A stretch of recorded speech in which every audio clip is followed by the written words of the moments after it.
Well, hi, this is Ken with Village Green, giving you your mid-spring update.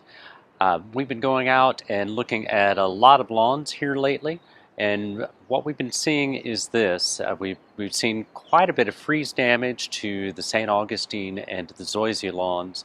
The Bermuda lawns actually have come out of dormancy just fine, but what happened in February was we started out in mid-80 degree weather, which is really pleasant.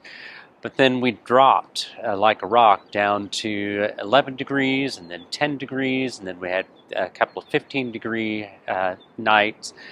And both the St. Augustine and the Zoysia, they really don't like those huge temperature swings. St. Augustine especially is a tropical plant, and so it really has struggled because of that freezing.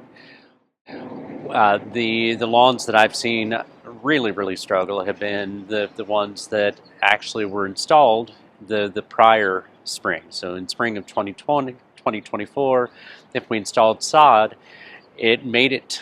If it made it through the drought that we had last year, okay, that was good.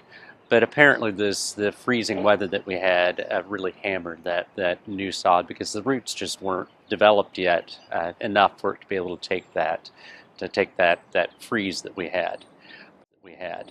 But that said, now that we've started having our warm weather and that we've had spring, the good thing is that both St. Augustine and the Zoysia are coming back.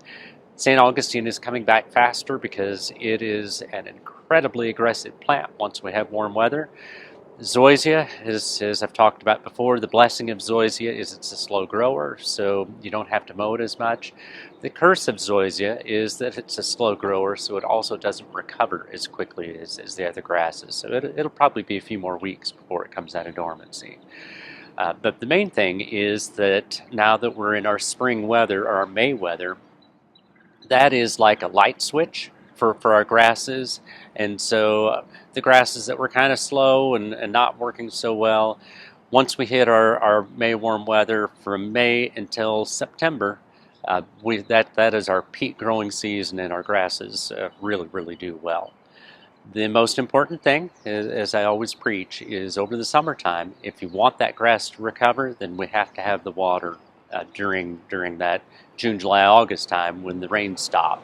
Still have our warm weather, so if we give the grass the water, it's still going to grow very aggressively during those months. So that is your spring update. If you like these videos, please subscribe to our YouTube channel and send them on to your friends and family.